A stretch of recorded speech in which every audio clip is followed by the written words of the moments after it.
Hi everyone, today I am going to show you how I use my supply buckets to implement Lucy Calkins and have a successful writer's workshop. The first thing you need to do to have a successful writer's workshop, especially if you're using Lucy Calkins, it's reading ahead of time, and honestly, making little notes on the side of those books will help you a lot. And also trying to stay organized, not only for your side, but also your student side. With this in mind, I use 4 different buckets that I got at Walmart. They were like 96 cents. They were not very expensive. I put all of the writer supplies in those buckets because it makes them into better writers. They have access to every supply that they'll need. They need pencils. I have an extra bag for those. I have tape so they can put their revision strips on there. I have extra booklets. I have their small moment journal, and I have their writer's folder there too. This helps just have a special spot for my students to be writing.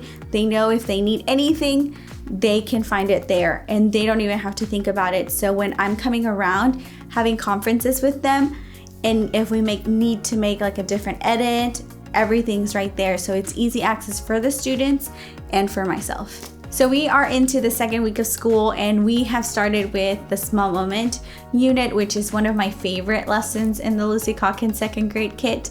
I think it makes the kids just so excited about writing, and they get excited to share their stories. For this lesson, you'll need like little journals, which you can decide to make your own, or you can decide to go purchase some. The way they use this is they write their small moment, and they just make a list of moments they can talk about, anything in their lives.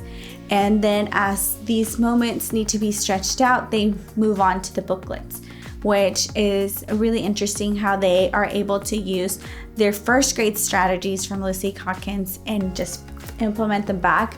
You do have to kind of remind them to like touch and say and draw and write, but after a while it just comes back to them, and it does take some time, but they are such good writers at the end of the week because every strategy that they've learned kind of comes back to them. After you have your buckets all nice and organized, what I recommend doing is having a place for them. I keep them by my window or anywhere where students have access to it. I keep my buckets organized by 4s just because that's how I worked out this year. I have 16 students, so I have 4 buckets. And each of those groups has a writer's captain. And so when we get our writer's time started, I tell them, like, writers, it's time for writing. It's time for you to go. If you're a captain, go grab your bucket. They go grab the bucket, bring it back to their table, and they start. After they get their supplies ready, they come to carpet, we do our mini lesson, and they're sent back to their writer's spot, which has worked out really good this year. The kids already know their routine. The only thing I would change about it and now would be maybe adding a label, which I'm going to do this weekend. I have a Cricut, so I'm just going to put like group 1, group 2, group 3, group 4. That way the students know that each table goes anywhere, and once I start moving them around, they'll be able to transfer all of their materials back to the bucket that it belongs in. After you get your supplies organized for the writer's workshop time, it's important for you to have some kind of captain. I have a writer's captain, and every week it changes. So I have the writer's captain go to the buckets and bring the supplies back, and they kind of give it to everybody and get themselves organized. After that, they come to carpet. We do our mini lesson for 15 minutes. We go back to writing, and they get started right away. What I would change with this for now is I would put a label and put group 1, group 2, group 3, and group 4. This will be easier later on in the year when I start moving children around according to their seating chart, or if they decide that they don't like that writer's spot anymore, I can easily change their folder up to the other bucket in order for them to be satisfied with the writer's spot that they've picked. It's really important to have them be comfortable where they're sitting, just because if they feel comfortable, they'll be able to write a lot better. Another thing I add on there, It's a little word list in Spanish for some of my kids with the words that are really tricky or have accent marks that they miss, because it makes them feel secure.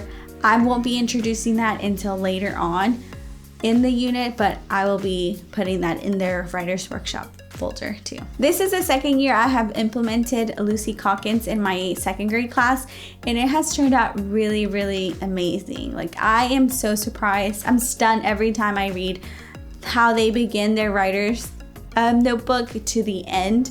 You'll see a drastic change in how the children express themselves. I think it becomes easier, but you also do have to put some time into it and have a team that supports you, that you can bounce ideas from. You can modify some stuff that fits your style, because some of the examples in the lessons might not fit your class.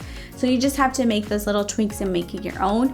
If you have implemented Lucy Calkins, please leave a comment below. I would love to read how you have implemented Lucy in your writer's block. I'm very curious. I come from a bilingual classroom, which I tried to borrow some ideas from everywhere and just kind of tweak it to fit the language of instructions. I'm really curious, and so put that comment below. Thank you so much for watching. Please like and subscribe, and I'll see you next time. Bye.